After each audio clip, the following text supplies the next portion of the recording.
use the time that's been allotted to us wisely, and that our panelists are gainfully employed here. So I'll be introducing them in a shortly, but our communication services folks have put together some things that they want me to kind of go over ahead of time.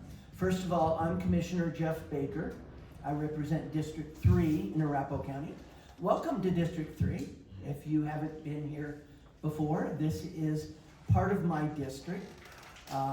My district is Adams County to the north, Douglas and Elbert to the south, Washington to the west, or to the east, and my western boundary is a squiggly line that starts up at I-70 in Piccadilly and works its way down to Parker and County Line Road. So it's a big area. I get a lot of windshield time. Thank you all for being here today.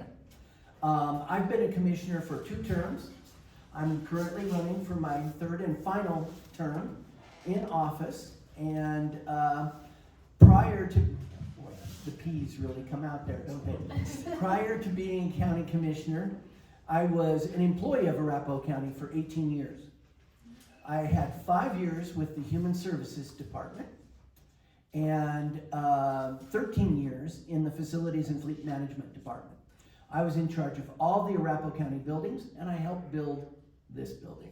So that's a little bit of my background. I'm retired Army CID Special Agent, which is a criminal investigator for the Army. I worked for the Aurora Police Department for 5 years as a crime scene investigation supervisor.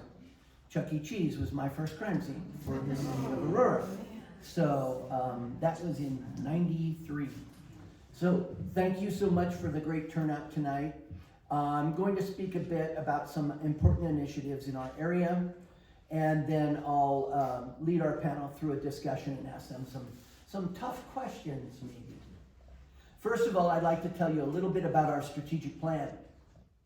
In 2023, the Board of County Commissioners, the 5 commissioners, did a strategic plan. We reached out to all of our citizens and our residents to try to find out what things we needed to focus on. What we came up with is good governance, working to increase revenue, advancing sustainable development, creating housing and furthering economic mobility, and showcasing workforce development. We'll talk about a few of those goals this evening. I'd like to give you a rough overview of how Arapahoe County spent our federal funds, the American Recovery and we call it ARPA. What is it? It's the American Rescue Plan Act. Rescue Plan Act. Okay, thank you. We got $127.5 million. Sounds like a lot of money, doesn't it? Will we burn through that? No, we've pretty much earmarked all of that for some really good causes, some of which you'll hear about tonight, some of our panelists. That's a lot of money. Our 2024 budget is $543 million. And so about half of that is general fund, which means property taxes. About half of the rest of that money comes to us through grants, federal pass-throughs, state pass-throughs. What we did was we divided that money up into buckets. It was easy for us to think of them as buckets. The first bucket was vulnerable populations. Second one was business support. Third, homelessness and affordable housing. Kind of grouped that together. Mental and physical health. County operations. Education. Our COVID response, and our water and sewer infrastructure. So there was a certain amount of money earmarked for each of those. These funds kept our residents and organizations safe and afloat during the pandemic.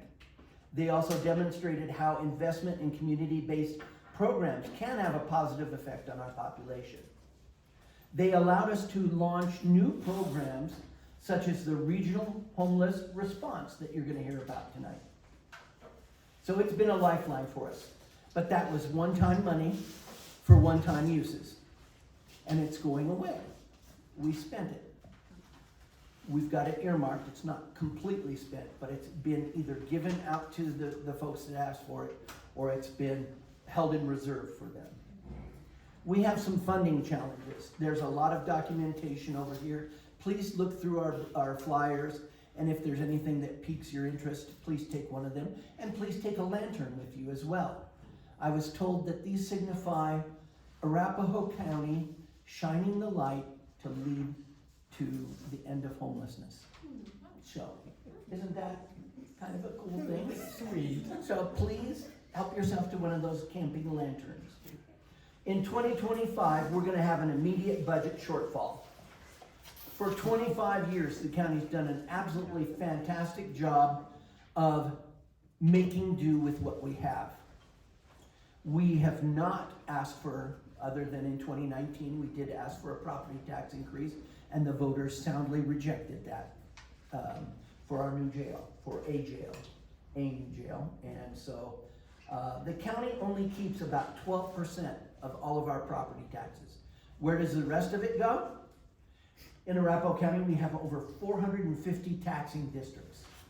Those are special districts such as metro districts, fire, water protection districts, fire protection, water districts, schools, libraries, and so forth. All of those are taxing districts, and the majority of the money that we collect for property taxes goes out to those. In fact, if you owned a house which was valued at around $500,000 in Arapahoe County, we call that an average house. Isn't that amazing nowadays? $500,000 as an average house price in Arapahoe County. Only about $375 of the property tax bill from that house, it stays with the county. And that's divided up among all of our services. Taking care of our roads, our bridges, taking care of our most vulnerable populations, the very, very old and the very, very young. And although property values have increased in recent years, the county, because we're Tabor controlled, we're Tabor limited, our property taxes are restricted by Tabor, what we can collect. Now, if you live in Arapahoe County, you know you didn't get a check. You may have gotten a check from the governor, from income tax Tabor refund, but you didn't get a check from the county. The reason for that is if we over-collect on property taxes, we try our best not to do that. But when we're preparing the budget for the upcoming year, our crystal ball, our Ouija board, and all of the other things that we use to try to determine what the budget needs to be for the following year can sometimes be a little bit off. If we over-collect, we lower the mill levy the following year. We've been doing that for years. I know Douglas County just recently lowered their mill levy in response to the high property values that have gone up, the assessments. So, without new funding by 2025, it's not going to be possible for us to kick the can down the road any longer. We're going to have to do something. The sheriff's office could see some cuts. Now, I want to make sure if there's any residents of Centennial, or Bennett, or Deertree, or Foxfield, or any of the towns or cities that the sheriff has a contract with, that contract will be honored. There are not going to be any cuts. If the city or town that contracts with the sheriff, those contracts will be honored and the same services will be provided. But we may have to cut other things that the sheriff's involved in. I had a meeting out in Byers, and one of the sheriff's deputies was up explaining that they don't have enough deputies to patrol out east. And when they were asked why not, they said, well, we've asked the Board of County Commissioners to give us more people, and handed me the microphone. Well, I'm here to tell you that yes, they did ask, and yes, we said no. We said no to a lot of the departments, not only the sheriff's office. So we have to make some hard decisions here. Public Works could be cut by about $3.7 million. To me, Other than the life safety issues of our sheriff's department, public safety, the next most important thing that we do is our roads and bridges. It is a public safety issue because we have school buses on those roads and bridges.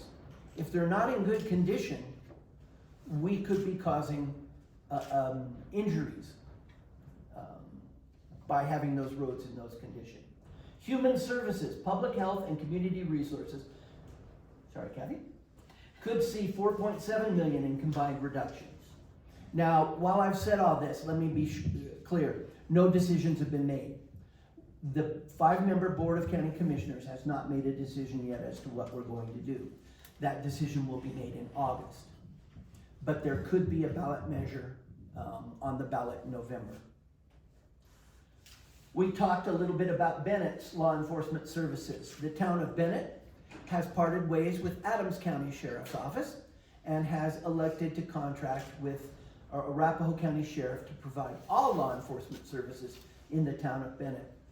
The sheriff will determine a service schedule for coverage, but residents will have 24/7 access to our 911 communications center for emergencies and dispatch. The agreement expressly delegates to the sheriff's office the authority to enforce any and all laws within the town. However, the town may enforce and issue summons for violations of the Bennett Municipal Code. So, there's a lot more here, but I want to get to our main topic. There's oil and gas amendments, our racial equity efforts within the county. They're all important. We have so many other initiatives that are worthy of discussion. But we have some special guests here tonight, so I want to make sure that we don't take anything away from their time.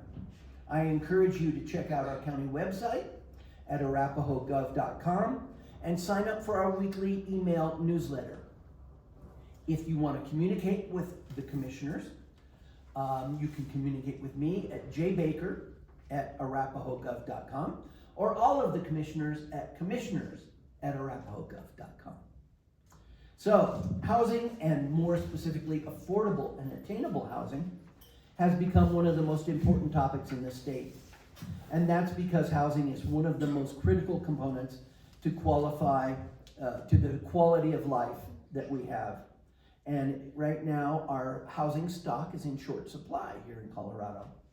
Commissioners have made housing one of the top priority areas for policy work, focusing on efforts on increasing the number of affordable units, understanding housing gaps, and increasing opportunities to influence outcomes.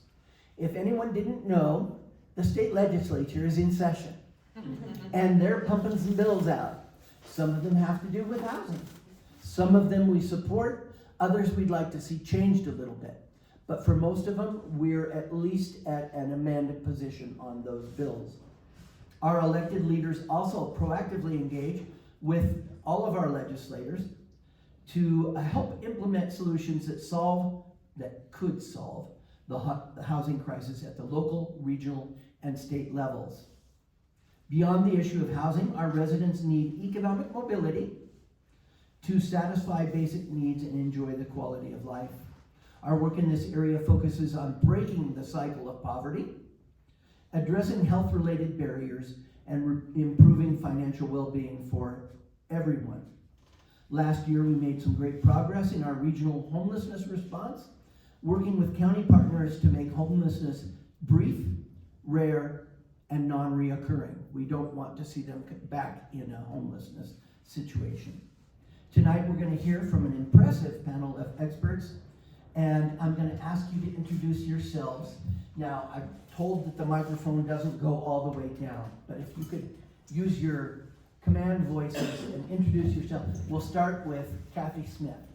Hi everyone, Kathy Smith. I'm the Community Resources Director for Arapahoe County, and one of the divisions within Community Resources is our Community Development, Housing, and Homeless Services Division, among other things. Hi, I'm way out here in Arapahoe County. I live in central Denver, and I'm the Executive Director for the Colorado Safe Parking Initiative.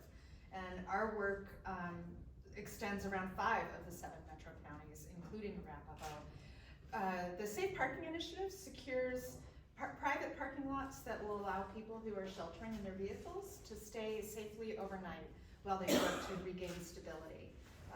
And there's supportive services available. These are mostly hosted on church properties, so there's usually a host of community volunteers that come out in force to really build community with these folks and support them in their day-to-day needs.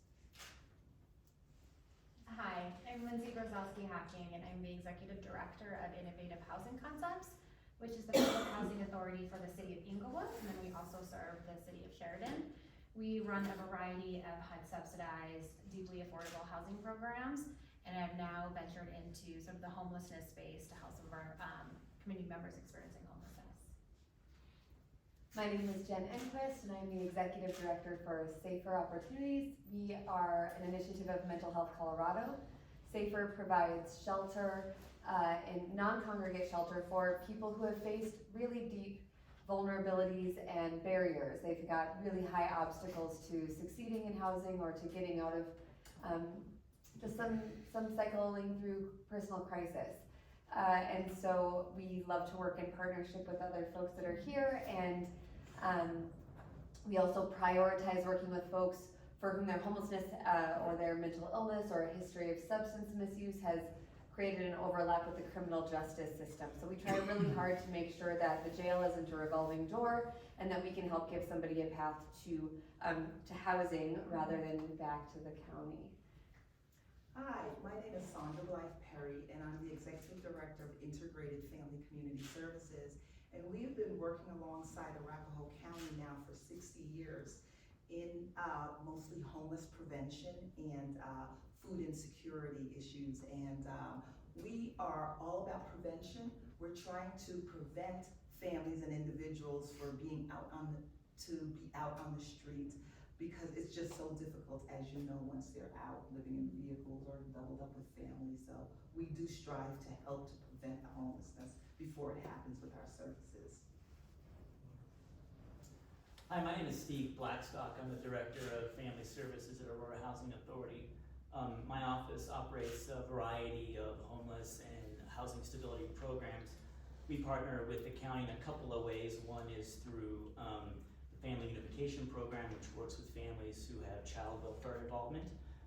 We also work with youth who are experiencing homelessness or exiting foster care into homelessness and help get them housed.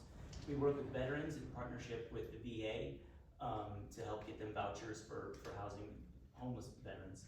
And then we also partner with the county in a wide variety of community resource agencies and local government in a collaborative space called Aurora at Home. And so out of our office with Aurora at Home programs, we operate rapid rehousing programs, homeless prevention programs, and permanent supportive housing programs.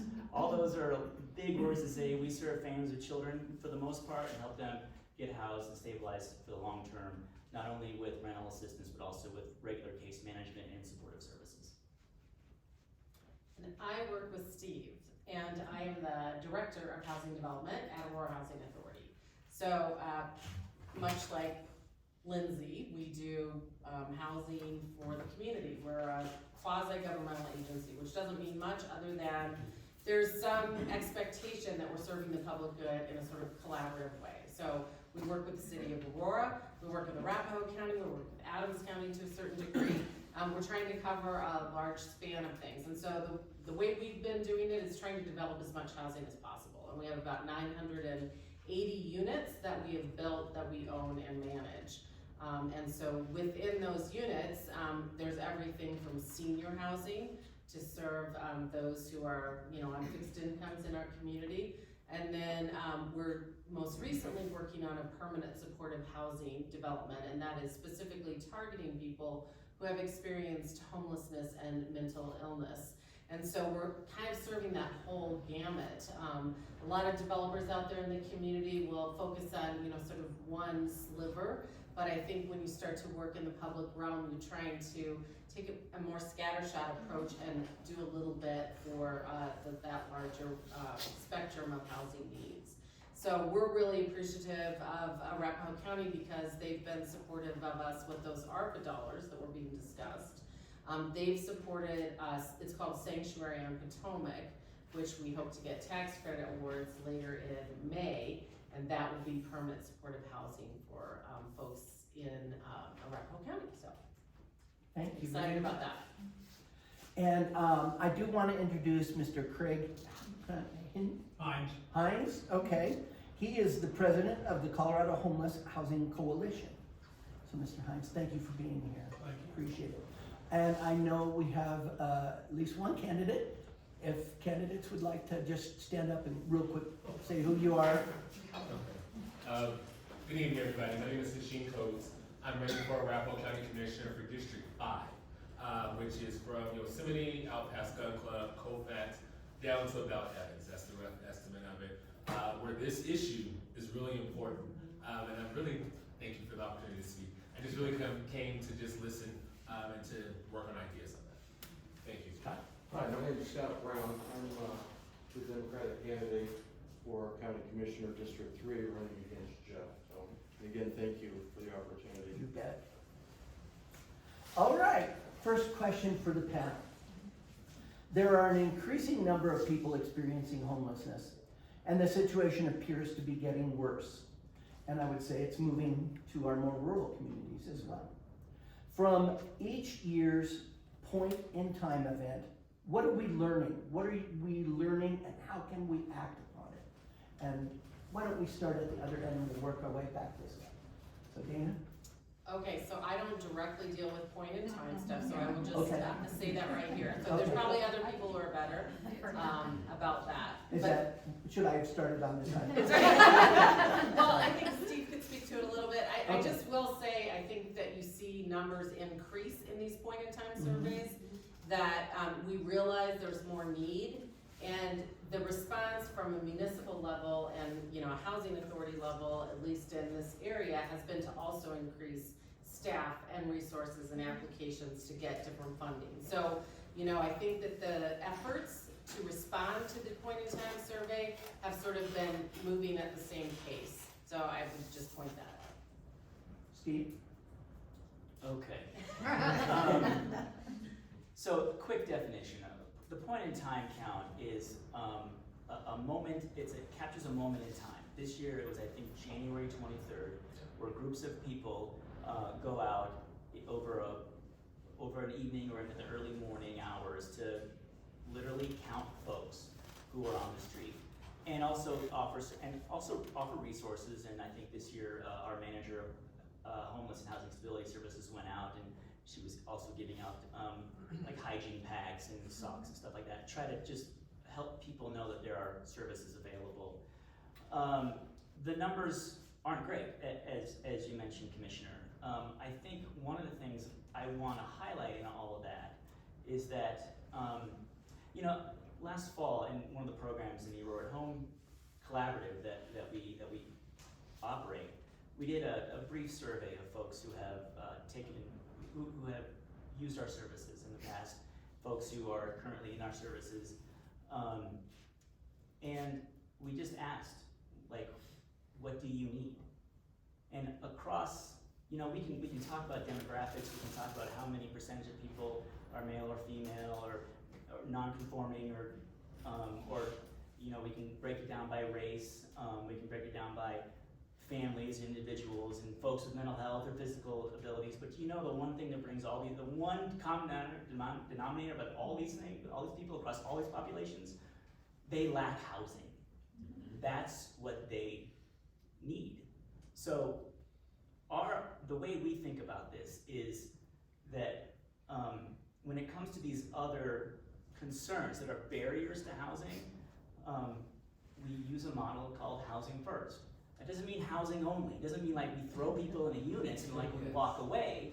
We say, first, let's get you some shelter, a stable environment where you can put down roots.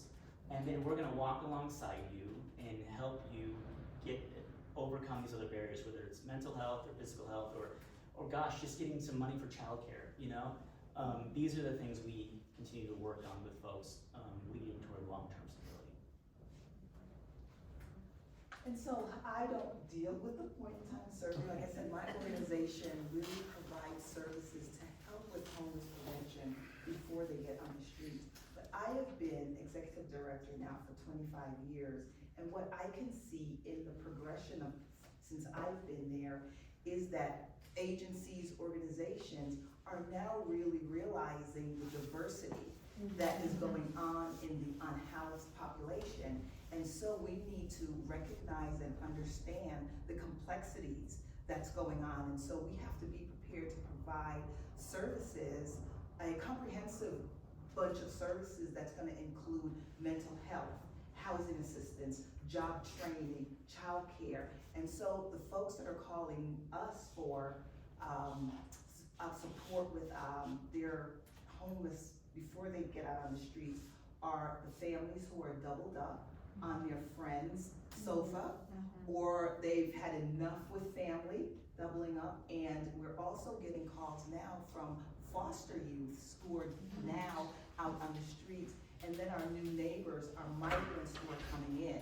So we're seeing that and working with organizations like Innovative to get them the housing dollars that they need, and I know that's short supply. I'll briefly just add that, you know, the point in time count is a once a year study, and folks like us will go out, and folks like you can also go and you volunteer to count the folks that are out there, right? But there's also day-to-day work that the number that we get in January or February is really different from what homelessness looks like in July.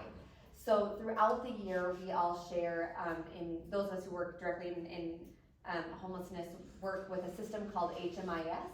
That is our homelessness management of information, right? It's our information system. And we collect data there, and it helps us sort of work as a community to understand the story of homelessness that somebody is experiencing. So the point in time tells us this one number. But what I'm really proud of is that now, after several years of interfacing with the Arapahoe County point in time count, and the great team at the county that helps to organize that every year and the way they partner with other agencies, we also are building that infrastructure to have the data to back up what we see and understand qualitatively in the community. And then each of our agencies in one way or another is connected to what we call the Built for Zero framework, where we're taking a look at one subset of the community at a time. We focused on veteran homelessness to try and reduce, we have to understand, like, among this population, what can be done? Who are the resources that are, who has the resources that are best suited for this particular group of people? So what I'm really enjoying right now is to be able to look at the deep dive of the point in time count and hold that against what we're learning through HMIS, and then to be able to hold that in partnership.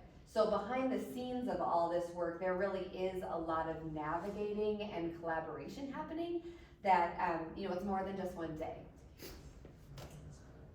You said that wonderfully. Again, I don't have much to add per se that's different, but one thing I want to piggyback off Jen's comment is the point in time has been really helpful, again, for that collaboration. Something that we do in the Inglewood, Sheridan, and Littleton area is we've kind of this collaborative of Tri-Cities homelessness policy group.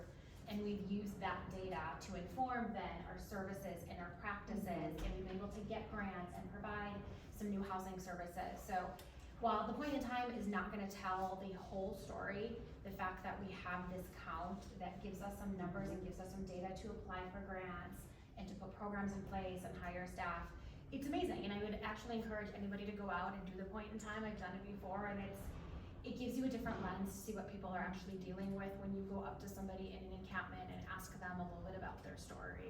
It's very humbling, and it makes you, I'm just proud of the work you do. Can I snag back for a second and just name that what the point in time count doesn't capture is the number of people who are experiencing homelessness who are incarcerated.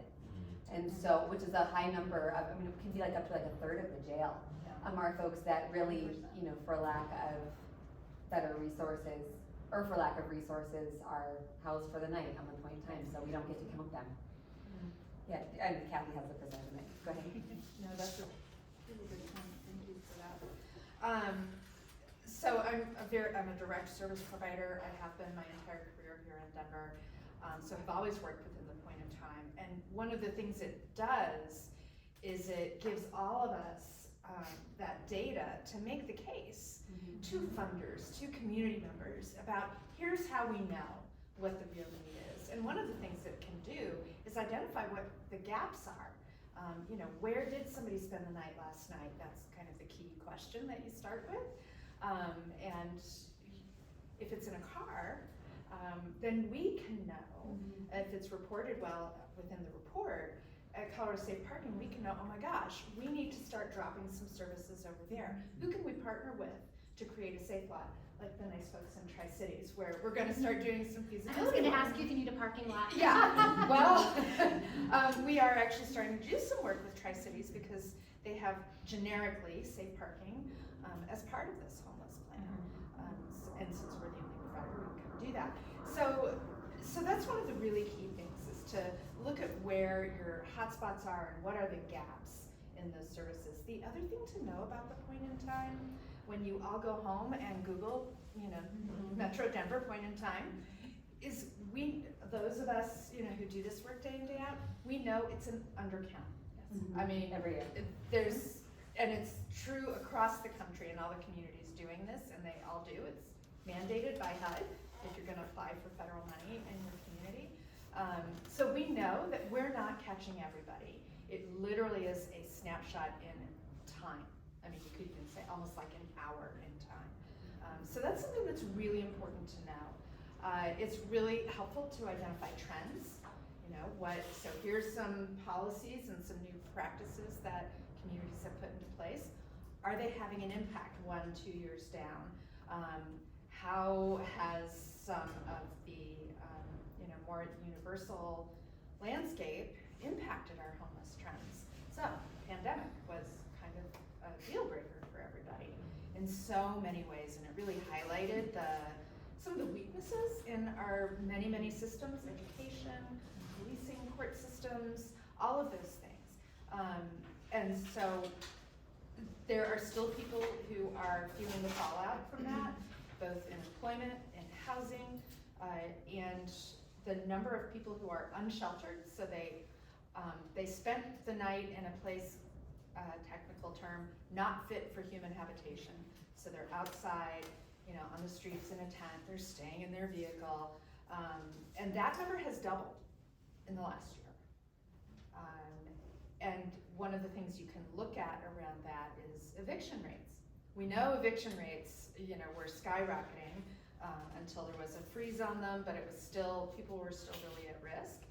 Colorado experienced a record-breaking, all-time high number of evictions by the end of 2023. So in 2024, much as people are working again, we've got a lot of these things getting back into place, we can expect in 2024 that there is a possibility that some of these numbers will continue to go up, and we're kind of fighting an uphill battle. So Arapahoe County's Community Resources team does organize the point in time count every year. And it is a requirement of our HUD funding, but of course, like everyone else said, this is something that really helps to inform our decisions. And seeing the increases that we did over the last several years was really what helped to inform our Board of County Commissioners to make the decision that Arapahoe County needed to develop a strategic plan. We needed to have our homeless coordinating committee created in a formal way so that we could really work together to achieve the goals that we've established. So not to spit out a bunch of numbers, but we in 2023, and when we talk about how limiting it is, I mean, it really truly is just that one night and next morning, and it's whoever we can count, either in shelters, in encampments, on the streets. And so that's very limiting. It's only as good as how many volunteers you have out doing the counts, how many staff you have working. And so we encourage everyone who would want to be a part of that, of course, to come take part and help with that count. But it also is not going to count anyone who's doubling up, couch surfing, staying in a hotel for a night. They may have been lucky enough to get a hotel for that evening, and they wouldn't be a part of that count. But we have seen a 119% increase since 2018, and last year our count was 442. And we're going off of numbers that were counted in 2023's point in time count. So yes, we did our 2024 point in time count, but we won't get those numbers until June. And so we really want, one of our strategic action items for our collaborative approach is to increase the number of our providers that are entering information every day of their encounters into the Homeless Management Information System, or HMIS, which you'll hear us say probably more than once tonight, which can give us a more real-time view of the numbers. We're truly seeing the different types of individuals that are unhoused, because we want to be able to count everyone, not just on that one night. But through our point-in-time count, we saw 232 that were unsheltered, so that's an increase of 131% since 2018. 104 were experiencing family homelessness. That was an increase of 65% since 2018. 202 were first-time homeless. That's an increase of 362% since 2018. So not quite half, but almost half of those that were counted, this was the first time that they were homeless, which just demonstrates how much of a new impact this is to so many, and the challenges that they're facing that are new, navigating a system they may not be used to navigating. And just to speak to, Aurora does their own point-in-time count, so even though Aurora, of course, is a part of Arapahoe County, they get their own HUD entitlement, so they do their own count, and our numbers we don't go out and do our count into Aurora. Our numbers are for Arapahoe County, excluding Aurora. Aurora saw similar increases though in their percentages. They had 572 total in their 2023 count, 163 unsheltered, 137 family, and 244 first time. So. Wow. Thank you for pointing that out. And so some of these questions, I'm not sure who they're, It's okay. It's I'll okay. let We'll somebody figure it out. We'll go, raise your hand if you want to answer that. But I'm going to rephrase this question, but how do people end up homeless? What are the factors that go into that? And anyone that wants to, go ahead. Can I say, because we are about homeless prevention, so we want to catch folks before they come. We never have enough money for that, of course. And so stories that I'm hearing, or when they fill out their entrance forms, COVID had a lot to do with it. Hours were cut at work, or they lost their job because they were home taking care of a family member. Domestic violence is another problem. They're working a minimum wage job, and as you know, with average rents about $19 or $2,000, they just can't make ends meet, and so they are desperate. Before they have that eviction, how can we help them? So these are the stories that I'm hearing on a daily basis or seeing. Can we ask questions? Sure. I think that's appropriate. Is that okay, guys? How many homeless people do you think have a job, percentage-wise, that you've been seeing in the field? How many do or don't? How many work? Yeah, how many homeless people do you see work? There's a lot that don't work, and there's a lot that are indigent, I understand. But how many actually work? This has stayed true, across the 3 decades I've been doing this work. About 40% of people experiencing homelessness are employed. That's exactly what we found. Yeah, it fits even within programs. So for Colorado State Parking, about 40% of the people we see are employed. And it really holds true. It's true across communities in the country. And so I think that's one of the challenges we all have, is sort of addressing some of the stereotypes. So if they have a job, why don't they buy a house? Why are they dependent on public housing to get housing? Because Doesn't the make house, sense. I just looked this up last week for another purpose. There's an organization that does it's called an out of reach report every year, and it goes across the country and averages out rents by county and looks at minimum wages by county and by state. In Colorado, you have to earn over $35 an hour in order to afford one of those apartments. That's 41. Yeah. Yeah. So, I'm not even, how many of us might be making 35 an hour? I really don't know. Yeah, so that is why people are homeless. We just have not kept up with the increases in rent and homeownership prices. And so there's no amount of public money available to fix this problem if you don't use private industry. Yeah, You're gonna run out of money, you can't handle it now. well, and it's a community challenge. For me personally, I don't know about the rest of you, I think government has a role to play in any issue facing our communities, but it shouldn't be the whole nut, and there's so much expertise in private industry, and you literally don't do affordable housing without private investment. can. have done it, you literally, even with government investment, that's a little slice of your pie, and you've got to stack on the rest of those. We've done it without any public assistance. That's pretty remarkable. I would also recommend that if you haven't looked at the Home Builders Association, HBA, they're having an event on the 30th of this month, addressing homelessness and what the home building industry is doing and can do. I will say that you know, there's a patchwork quilt, so to speak, of rules, regulations, and the state legislature has been looking at bills, I think, that might smooth some of those out across the way. There's a lot to be said for local control as well. But the next question I have is learning more about the regional collaboration aimed at tackling homelessness and how the Homeless Coordinating Committee strategic plan is steering these initiatives. I'm gonna start with Kathy. Great. I mean, I think your question brings up a great point. We can't do this as just a government or public entity. It's not possible, which is why we knew when we created this collaborative that we needed to have all of our partners at the table.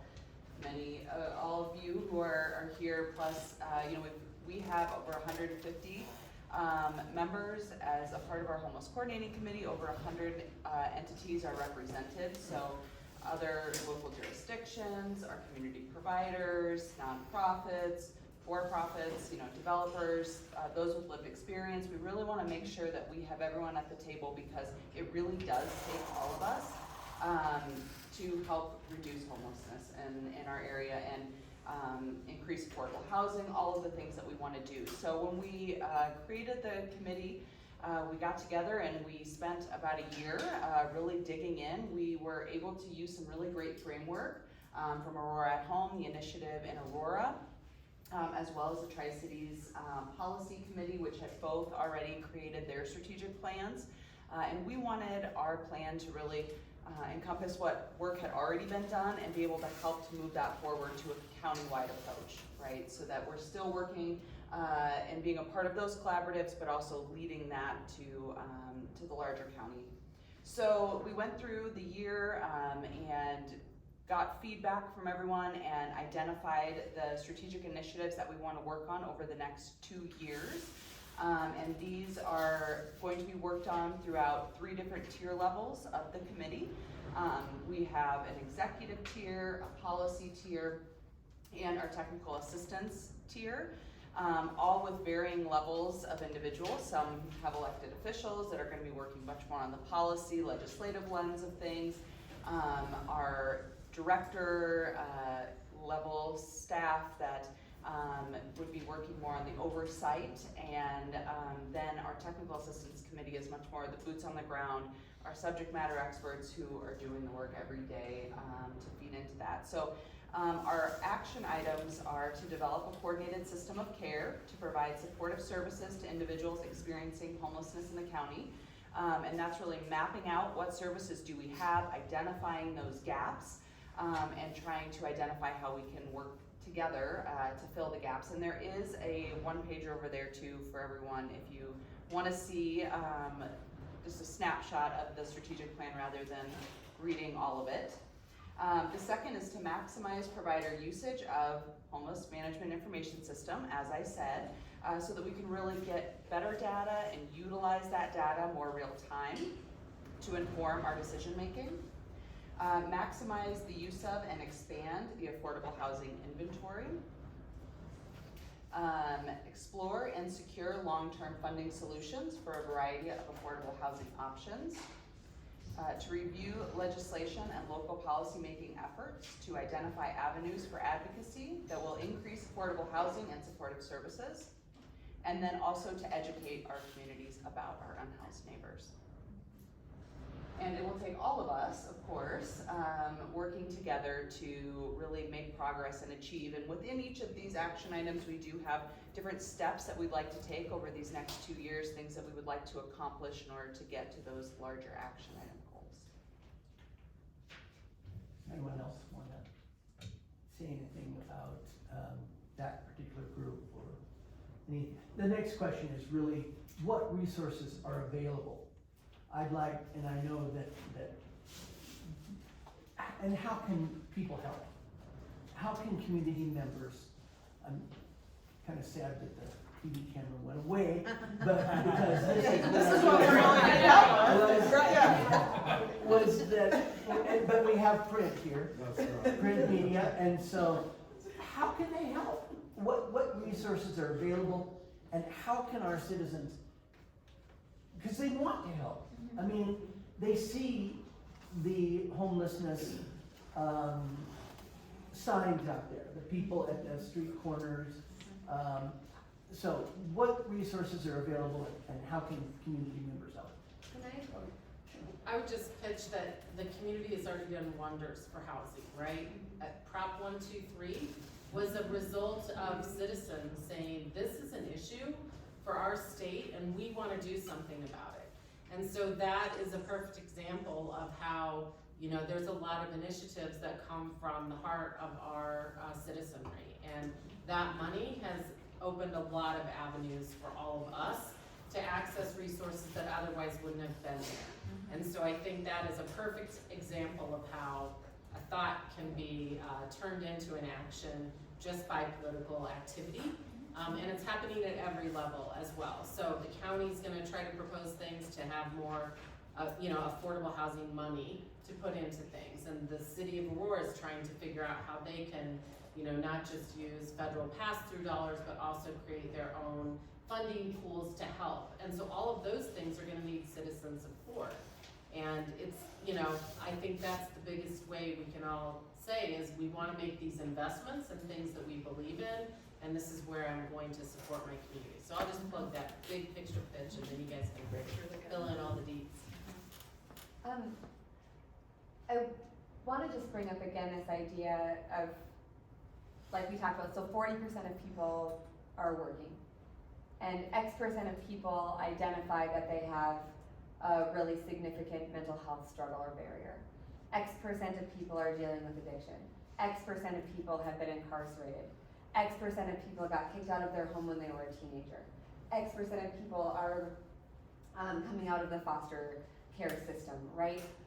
And I think on the other side of all those numbers, there's each of us just as a neighbor, and each of us can acknowledge that we didn't get to where we are alone. And if you could look me in the face and say, I did this by myself and I got myself here, I just call you a liar. And so some of these, where the public dollars I think are most wisely invested is in saying that we will lack equity if we aren't saying as a community that these issues are covered with something that the public has its eye on, right? It's not like a specific business's initiative to help this one person who's very special to me, but that we belong to each other in this space, and that's where the public dollars drive us toward justice and toward making sure that our resources are equitably distributed. So that's how folks like the folks that we get to serve at Safer, to that other question about what causes homelessness, we only work with people who have had kind of a 1, 2, 3 punch. If your struggle hasn't led you to get into trouble, and if you're getting into trouble hasn't led you to deeper struggle, you don't qualify to work with us. But we work with people who are really pushing toward their own goals and moving forward, and I'm so excited about getting the opportunity to watch some of them move into the housing initiatives that are being created in Arapahoe County. So just to name it, that question about, of course we have to have the private investment and the public investment, and also the work that's being done here starts with this acknowledgement that this is how we make sure that all needs are covered. Sorry for the soapbox on it. So I would jump in with something I think that's kind of unique that we often ask of our community members in Englewood or in Sheridan. That's not sort of the typical ask. You can always donate money, you can volunteer your time, you can donate goods. We have a very robust housing choice voucher program, but we struggle to recruit new landlords who will rent to our folks and actually rent a little bit below market rate so we can make that voucher work. So we are always asking our community members, if you have a rental home or if you know someone has a rental home, not everybody wants to live in a big apartment building. We value what I call our mom and pop landlords, maybe have a duplex or a quadplex or a couple single family homes, to come to us to let us use your property to rent our folks who have subsidies, or we have some programs where folks don't necessarily have subsidies, but have a little bit of a hard time getting their foot in the door, and we're gonna support them through that journey, but we need places for them to stay. So that's always a different kind of ask. It's a bigger ask, because sometimes you're putting your own personal equity on the line, but we value our landlords and we support our landlords, and we hope that folks will open their doors to our families and have that big heart and open up the rental doors. How do you protect their properties? So that's a very good question. We can't. We don't have the kind of funding that allows us to give you an extra security deposit or whatnot. We encourage our landlords to still screen like you normally would. We do criminal background checks, but we don't do any kind of rental history checks. And within the Colorado law, you have some rights to screen your tenants. It's dwindling. But we try to be really good partners. So we have a dedicated person called a housing coordinator who works with our landlords to support them to do tenant landlord mediation if needed. So if a problem does arise, you don't let it fester, you come to us and we try to help. And if the match doesn't work out, if the person who's living in your unit doesn't work out, then we work with you to move them on and not go through any kind of eviction process, keep the legal system out of it. We are a good partner to help you move through that process. So again, it's taking that risk, but we try to help you support it. But unfortunately, one of the things we don't have is the extra money. That's really cool. A lot of communities are trying to implement this landlord recruitment model, if you will. And I think one of the things to remember is that no one wants a place to be safer than the person who's coming out of homelessness. They've been living in such incredible, unsafe environments and such risky environments that they're gonna do what they can to keep it safe. Now, that being said, if you've been, really transient for a couple of years, for whatever reason, moving into one place to be where you're probably by yourself can be really overwhelming. It can be really frightening because, for whatever we may all say about it, those of our folks who stay on the streets, they literally develop family, and it's called a street family. Sometimes for better, sometimes for worse, but they have a community of people that they all care about each other, and they all share resources.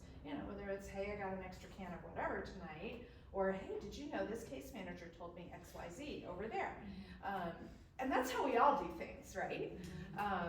So it can be really hard to move into housing. I can't tell you, we've seen a lot of people who fall back out, but that's one of the reasons, especially when we're working with people who are coming immediately off the streets, is we have come to learn that it is really important to continue the supportive services for them once they move into housing, to help answer those questions. And, what are those funky buttons on your newfangled thermostat or whatever? Yes, right. And you're working with a person you've already worked with, not your landlord, who can be, that's really intimidating because that's a real power differential. They hold your life in their hands.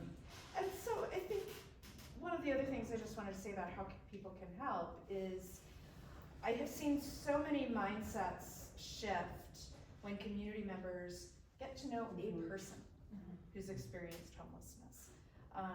And whether that's you see the same person on a corner that you gave a granola bar to for 2 months and you finally just pull over and talk to them. You go with your church to hand out sandwiches or open a soup kitchen right where your church is and just say hello, make eye contact. It's a very dehumanizing experience being homeless. And so to just be that person where, even in passing, someone experiencing homelessness can be seen and can be known. And all of these subpopulations that we've talked about tonight, each person in those populations has their own story. And so one solution isn't gonna work for me, it's gonna work for Kathy. And so those stories are really important, and those stories are how we all form community and how we all get to know each other. So that's part of my little soapbox. But it is a community of support. I flunked out of college, I've been divorced, I lived in my dad's basement with a kid and a husband and 2 cats for 8 months. But I always had that community, whether it was my dad's basement or just people who are gonna say, hey, that was a stupid mistake, flunking out of college. But, I think you can do it. If that's what you want, I believe that you can. And, you know, I eventually did the 8-year bachelor's degree, it all worked out. I'm sure my parents were just, you know, a little overwhelmed, but, we all need that community of support for whatever. And sometimes it's really deep and sometimes not. That reminds me, you mentioned the dehumanizing nature of homelessness. To be honest with you, I'm not the kind of person who has extra granola bars in my car, and Me neither. I generally drive by folks who are on the corners, but for some reason they had a couple extra bucks in my pocket, and I pulled up, and there was a person there asking for some change, and so I rolled down my window and I gave him $2, and he said to me, "God bless you." And I thought, whoa, this person has a story, like, and he is blessing me. And you know, like, it's dehumanizing because we don't see people. And in that moment, like, he saw me, and I was able to see him a little bit. You know, it was sort of moving. I have other questions, but I do want to open it up for the folks here. Hashim, I see your hand raised. Yeah, I have a series of questions. So understand, I'm a housing first guy. I think we're all Yeah. Yes, we are. But understanding how some of the attitude is from Aurora Municipal, far as the different things that are attached, I was just wondering, how does that work with the program? Or with you all's beliefs as far as getting people housing first? Another thing is, with the point, I did the count this year. And I appreciate you saying that it was only a small portion, but as my mind is going, like, the 1/3 are incarcerated, and how much of that is happening in the wintertime when they're seeking shelter? And so I think maybe, is there a way there can be 2 counts, one done in the winter, one done in the summer? We talked about I think it there earlier. lies different ways to pull data on that. And then also with the rent partnerships with, you know, if I have 2 properties, and, you know, I'm skeptical to that, because I can't afford that big bounce back. But when we understand the amount of corporations that own properties here and rent them out, I think that this is a different type of push that we should push on the legislature. If you have more than 6 properties, you have to participate in something like this, or it just doesn't become profitable to have properties for rent. Have to. Yeah. You're gonna force people to give up their private property No. and give it to somebody else. Okay. So I'm good, right? No, And it's you're not not. people. I said corporations. I was really clear about that. I am a corporation, I am people. So you're a multi-billion-dollar corporation? I am a shareholder of multi-billion-dollar corporations. Okay, well, I think that everybody should have to pay their fair I get share. my dividends from them, that's my retirement. And you're telling me you're gonna force them to take my dividends and give to I somebody think else? he's proposing an idea. It's an idea. I mean, if you wanna talk outside, I'm fine with that. We've But I'm argued also a before. firm believer that cooler heads prevail. We've argued. Thank you, Hashim. If we can just say, the idea of housing first comes from a ton of research and a ton of data, a ton of hours and careers spent trying to understand what helps somebody stabilize in their lives. And that there were other models that were like housing ready, right? We still talk about housing readiness. Safer as a Shelter tries to help people learn the life skills that will help them succeed in housing. But what we learned through data was that actually just getting somebody into a safe place to be is the most important thing. And so if there's not a safe place to be, we know statistically we're fighting a losing game. So I think, like, just to what you were saying before, it's not like they're actually, nobody has to have an opinion on that. We can have opinions about how much support staff should be funded or what size the unit should be, but it's actually just fact that having the place to be is the #1 criteria for ending the issues that we face in housing and homelessness. So I just appreciate you bringing that back up. So, one more thing, Chip, I'm sorry. Sure. How does Colorado fix the issue of building condos? Right, so that's an issue that's just not happening. And I believe if that happened, if they're able to build condos, that would free up property, you know, for rental, that would help the homeless situation as well too. Well, I think the big thing, I don't think any of us are super experts up here, but the big point you're trying to make is we need a variety of housing. So when we talk about how we're going to fix the affordable housing crisis, We're not gonna completely build our way out of it, so we also have to look at preservation of naturally occurring affordable housing. We need ADUs, we need tiny homes, we need granny flats, we need condos, we need townhomes, we need single family, we need multifamily. We need it everywhere, and we also need affordable home ownership. So people who are renting can move into a different space to open up units. So it's such a multifaceted problem that one solution isn't gonna fix it, and that's why it's so tough. That's why it's such a wicked problem, because if anyone up here knew the answer, could fix it, we would. We can't. Well, and I think, In 2015, when I first started running, construction defect litigation was an issue at the time, and it's still an issue. We had several bills. We had an ADU bill this year out of the state legislature. We also had bills, a right to remedy bill, I believe. So, and there's insurance issues that go along with that. It is a way more complicated problem than I think a lot of people thought it was going to be. Go ahead, Kathy, sorry. I was just gonna say that, I mean, we all agree definitely that housing first works and that's the approach we wanna take. But to your point, I mean, if we don't have any available housing to house people in first, then we're gonna end up still in a cycle, which is why it's been really important for us to start to talk about what projects are, you know, each of us working on, how can we start to fill the gaps. ARPA funding was a great stopgap for us to really invest in some things that we wouldn't have otherwise. But moving forward, we're gonna have to figure out how do we come together on those projects. Yeah, one of the things that we do, and echoing what you said about landlord recruitment, in the Aurora home programs, we do contract with a landlord recruiter who has decades of experience in real estate and knows the market and can speak the language of a private property owner. And one of the ways that she houses folks sometimes is in as little as 7 days. And the way she does that is by the way she encourages landlords to participate in the program is she says, this family will not be dropped in this unit by themselves. They're gonna have the Aurora Home Collaborative, these case managers, they're gonna have AD Works as a workforce center, they're gonna have help from Aurora Mental Health, they're gonna have connection to physical health resources, they're gonna have connection to a TANF or SNAP or whatever public benefits that they are eligible for. And so we encourage our landlords by saying, we're gonna surround this family with as much support as they possibly need in order to make the next step. Now that's not an easy process. Our rapid rehousing programs are up to 24 months. It can take that long to stabilize if you've been on the street for who knows how long, you know? So how we communicate with landlords and work with them is of vital importance to making sure that the folks can stabilize long term. We also, just to speak to that community piece, for example, we have housing case management, we're sheltering. So, we're like looking up to the rest of the teammates here, right? But we have housing case management.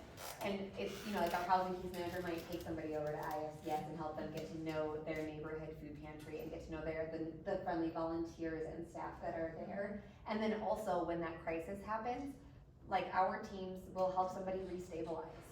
And so the landlord isn't alone. They've got folks that, we're gonna be right there with folks because crises will happen, and our folks don't have usually a huge network other than they've got street family who's also in need, right? So we become the de facto grandma that you call when you need some advice, when you need some help, when you're out of groceries. Yeah, and somebody was gonna ask. Aurora built the tiny home community, and so they're fairly close together. Does that help with the community that they feel like they're missing? Yeah, oh, Because absolutely. They're still close? And How is that all? yeah, no, absolutely. And did anybody here in Aurora build the tiny home community? So I think Resurrection Christian Fellowship Oh, yes. has pallet homes. Yeah.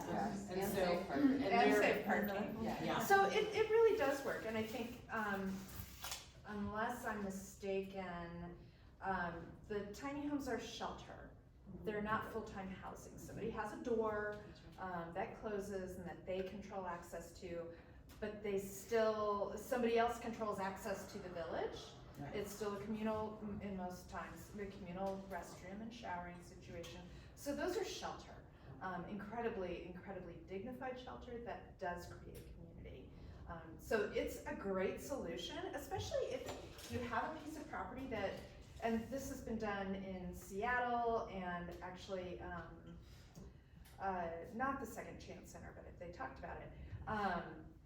If you have a piece of property that's vacant and you know you're gonna wanna develop any kind of housing on it, really, affordable housing anyway, is a pretty long runway. So there's a way to use that land effectively to meet a community need. You're not gonna be making money on it, but you're gonna help some people get off the streets, and so that by the time that affordable housing building goes up, there may be people who, you know, move off site for a little while and then move into one of those apartments because they've had that opportunity to become stable. Got a lot of hands here. I saw Mr. Bowens first, then I'll. Thank you. I'm struggling with a lot of questions here, but I'll try to narrow it down to, when did homelessness become a problem? I mean, I'm looking from a historical perspective. My grandparents lived in a wagon, and then they lived in a house with dirt walls, and then we're named for the Arapahoe tribe that lived in homes of animal skins and pine trees, and I've just spent the last 8 months traveling the country. So am I homeless, houseless? When did this become a problem? What is it? I mean, if you have permission to be where you are, and you can safely sleep through the night in the place where you are, undisturbed and unviolated, and you have the resources to get through the next day, then you're in a really different situation. Okay. And I think the other pieces of what contributes to homelessness include different economic downturns in the last 5 decades, and the changes in perspectives and work pertaining to help with mental health concerns and behavioral health. Our opioid struggles in this country have contributed a lot, and so there's just such a, and I don't wanna overlap and act like everybody that's on the streets has an opioid addiction, right? Like that's not the thing. But I think if somebody is in a community where everybody else has a safe place to go at night, and their option is in a bush to try and hide so that they're not found on the bench, then if homelessness is therefore criminalized and you're gonna get a trespassing charge for it, then it's a problem. And so, I mean, we might answer that question in 100 different ways, but from the perspective that you just brought, I think it's a right to exist and a right to be that creates the issue of homelessness from the angle that you wisely bring up to talk about when did these niceties and amenities in a community become something that we would expect. So if someone's in a Colorado safe parking space, they're at home. For that period of time, when we assign somebody to a parking space, it's their space as long as they need it. And then there's supportive services, there's community volunteers who really work with that person on what is your plan. We have, in our program, we have no intention that somebody is staying in a church parking lot from here to Kingdom Come. Our goal as an organization that stems from people with lived experience and people who've been working in this area, we believe everybody deserves to be housed if that's what they want, and can get housing. It's just not that easy anymore. Yeah, your grandparents lived in a what do you call them, sod house. There's not a whole lot of land where you can just go and do that. Even all this vast out here is privately owned, right? Or county owned, and nobody's gonna let you do that. So, and there is, God, the land grab. That's one of the reasons affordable housing is so challenging, is there's nowhere to build it that isn't $1 million, that isn't 10,000 miles away from all the other things that folks need. And these are folks without vehicles a lot of the time. So land use is really critical. Zoning impacts all of this. We're about to work with Tri-Cities, and you said, oh, I've got a parking lot. None of the Tri-Cities have the zoning set up that allows for somebody to sleep in their car overnight, even on a church parking lot. So that's one of the things we'll be doing. So zoning in your neighborhood impacts all of this. So when we come to your neighborhood with your neighborhood church or nonprofit and say, hey, Cool. we think, here's your neighbors, your people from your community who are experiencing homelessness. This church is inviting 12 vehicles to stay in their church parking lot overnight, okay? And people have concerns and people have questions, but one of the most important things you can do is try to suspend the stereotypes or prejudgments you may have about people who aren't working, or people who have some substance misuse, or people who just can't find a place to live and are staying in their really crowded car because it has everything they own. Try to come to those conversations with an open mind to hear what we have to say, because when we come to you and say, we know Housing First works, it really is because there's like years of research that shows substance use improves. Behavioral health really improves if somebody's housed. Physical health, all of these things get better, and you go from spending $70,000 on a person who's homeless to, $30,000 with a housing subsidy. And yes, it's still a public investment, but sure beats the alternative. Question here, and then Mr. Brown. I was just curious, how many members of this panel are landlords? One? Not in Colorado, but I will be honest, Not in Colorado though? Not in Colorado. What state may I ask? Arizona. Arizona? Where at in Arizona? I don't feel like I should want to share that, but. That's fine. That's fine. But no, I think that's an interesting question, because I do sometimes have a different perspective as a landlord, and I will be honest, I don't rent my unit for Section 8, simply because I don't live there.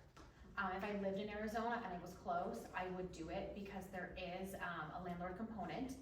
When we talk about having landlords participate in our programs, one of the things I think about is I'd love to offer better incentives. I'd love to incentivize people instead of using laws and regulations to have people do things.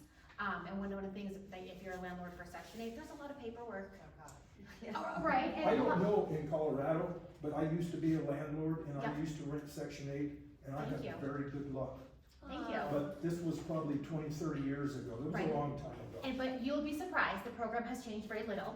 It really has. The core of the program has changed very little, so you know what's expected of the landlord. And for me personally, that's too hard to manage from a different state.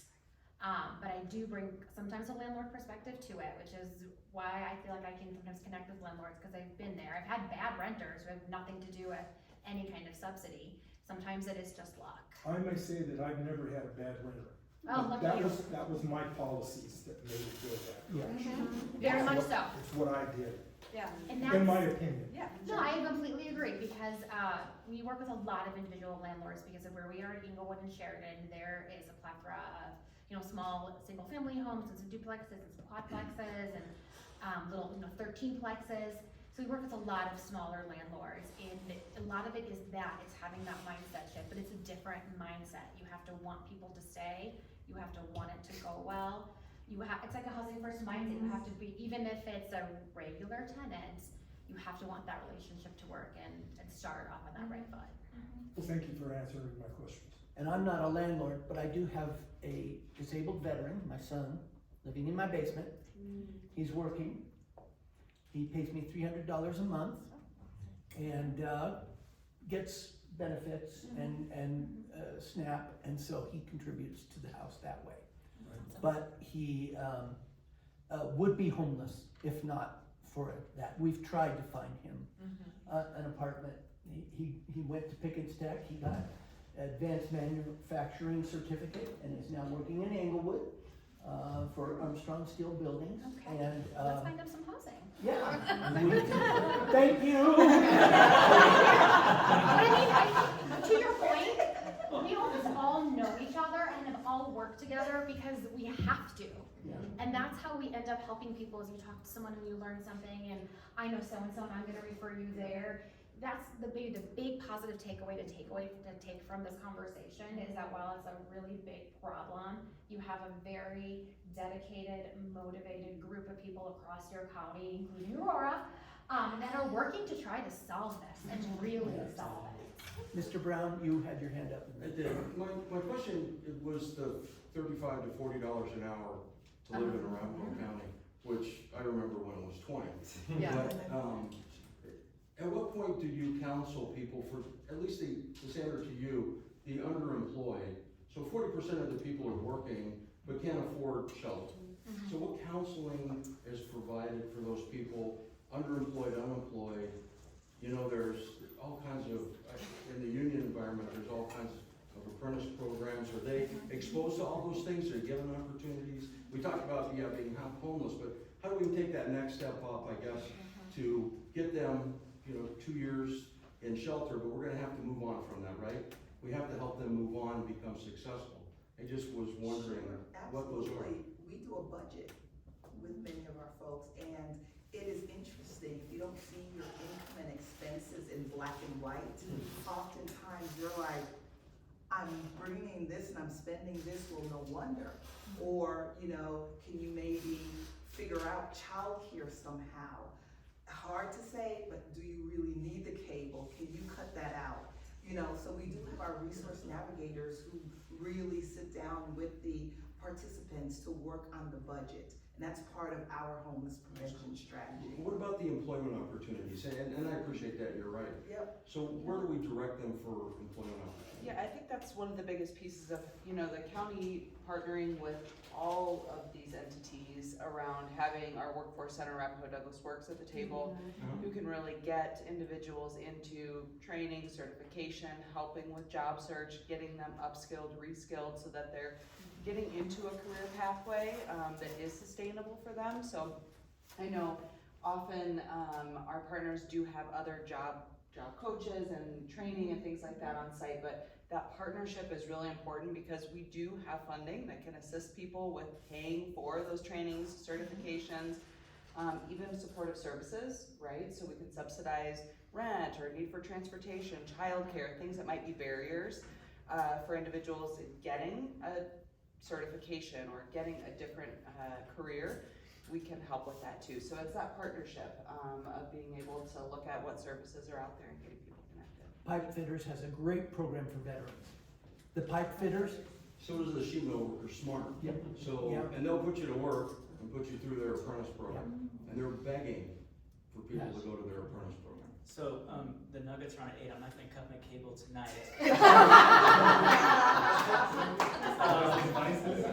The other thing, in addition to that piece, but in conversation, in the case management conversation with the budget and plugging them into Arapahoe Douglas Works and helping, there's a state program called vocational rehab that'll help folks who have some disabilities. But also folks sometimes have tried but could never access, if there's a disability in the household and they're eligible for Social Security insurance or disability, we help them walk through that process so that they can get some income where they had before. And I get that if you can't, if there's barriers that prevent you, transportation being one of them, and then in the house. But I was just wondering if you said. Transportation and pipe fitters. childcare and. Right, all those things. And rent, Yeah, but can't I'll just say, there's still not that many jobs within, a 1-year period where you're gonna be making more than $35 an hour. No, but I'm So- looking at the long term, so how do you Right, get them sure. out and Yeah, self-sustaining on the long end of this? So yeah, I agree with everything you say, and I think it's an absolutely wonderful program all across the board here. And I thank you for everything that you guys do. let's give them a round of applause. So yeah, I was looking just at the long game. yeah. And how do we help these people rise above all that, get on their own 2 feet, and move forward and give them the direction and the vocation And that give they them can the be choice. self-sustaining? Yeah, it has to be a choice that they're making for that path or that path.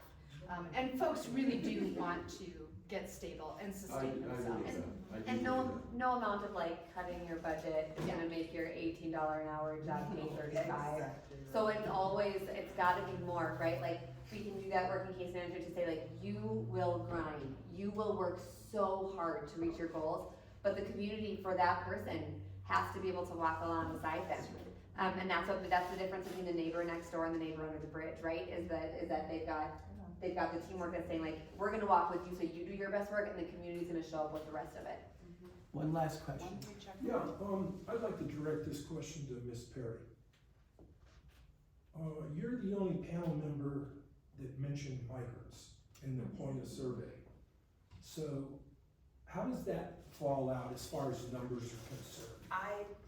We see quite an influx of migrants this year. I don't really deal with the point in time survey, only because my services offer prevention of homeless before you're actually out on the street. We're gonna try to help you before you get that eviction notice.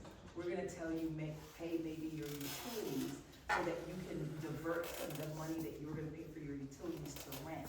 You come on and get food from us so you can divert some of that money to paying rent. So, you know, that's what we're seeing. And again, working with Innovative now to try to house some of those migrants who have been doubled up, who are doubled up, and others in the community. I would be interested in the numbers. Now, Ms. Enquist, she was just mentioning that she has tons of data. Maybe she can answer that question. You know what actually has been on my heart for most of this conversation and sort of pertaining to some of your questions is that I think most of the information that we've shared here tonight is all about our longtime local neighbors. When we were talking about the point in time count, especially, or the folks that we're working with, or that are accessing housing, a lot of these folks they're from Colorado originally. They didn't move here from California. They didn't move here from Venezuela either. So our folks that I have the opportunity to get to know in our programming, all have a connection to Arapahoe County. It's a criteria for us. We're working with our local neighbors here, and that means that we depend on our partners who are able to work alongside our immigrant neighbors to do that work, so that we're not competing for resources. And our last point in time count was from January 2023, that's what these numbers are, so really well before we saw that large influx in Denver. But And you said the next one would be when? so we should get the results in June typically, so we think we may see some representation in the 2024 count. Sure. Well, also remember, particularly people, if they're here undocumented and they're already feeling insecure around that status, they're gonna work real hard. If they see somebody walking up with a clipboard, they're therapists, give me your first So, You know, I do have a problem with one thing as I travel the streets of Aurora. Yeah. And I see gentlemen, middle-aged gentlemen, and they're carrying their babies. And they're walking through the streets Yep. at a busy intersection. Yep. And I see people get mad and start honking horns, people get upset, they take off. Those folks are in danger. And I really feel sorry for those babies. Yes, Yes. you can always contact them. Okay, But I don't know how that. Hashim has been trying to ask one last, I'm going to do one last question. If you do need to leave, we understand. I'm gonna go home in Not get to later whether or not you want. With respect for the nuggets. Navy vet, I don't think a veteran should ever be homeless or hungry. Yep. When you raise that hand to volunteer to give your life for country, I think that should always come with a lifetime commitment, not to be homeless or hungry. Even if there's like a barracks situation that takes care of the homelessness part. Saying that, is there a way to partner with our federal delegates as far as that being part of veteran funding that kicks in? Because that would sweep out a large portion of our homeless population. Congressman Crow is very And it already happens. invested. Yes, Okay. we're super invested in that. I mean, again, I get to coordinate I have like the honor of facilitating a tiny group of folks, including some of Kathy's staff, that work to make sure we're mitigating the impact of homelessness across the community, starting with any of our veterans that are on the streets. And so like Aurora has this like beautiful, robust machine, and we work with MDHI, we work with the VA, we work with other providers that make sure that like if people, whatever they qualify Metro for. Denver Housing Initiative. Sorry, MDHI, sorry. So that work is like on the ground. There are these really beautiful services there, but it takes all those connections. And honestly, for each of our veterans that's been out there for a long time, it takes trust first. Right. There's no way to access resources. If you were hurt 10 years ago by the VA, you're really unlikely to want to come in for those resources. Yeah. But that's a place, like we can shine a light on that anytime. Second thing right quick. Well, I mean, when you canvass and you go door to door, there's so much pain that's out there. There's so many issues out there that need to be resolved. As relates to incarceration, like past history, a felony will knock you out of so many Yep. housing options.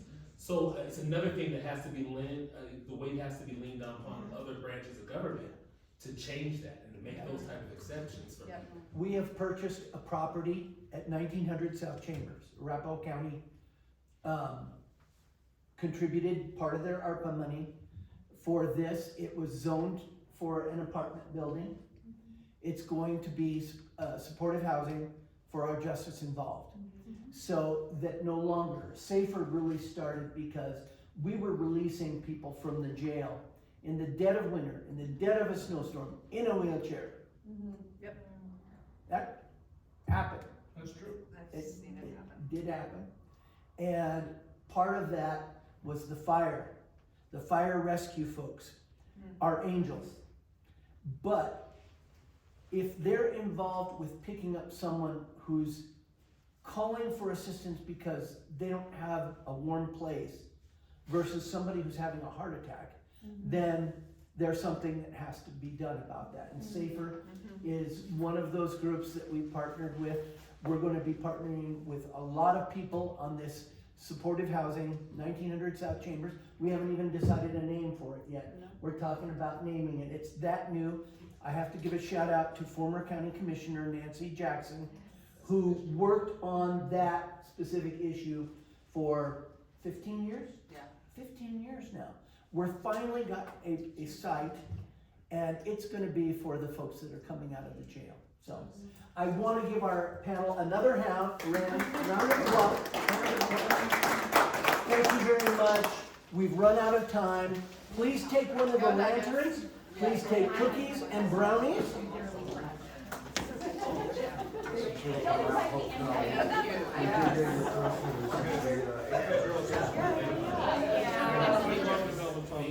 It's been doing it a long time. Whenever you see me in a newspaper, it's his news. Okay, okay.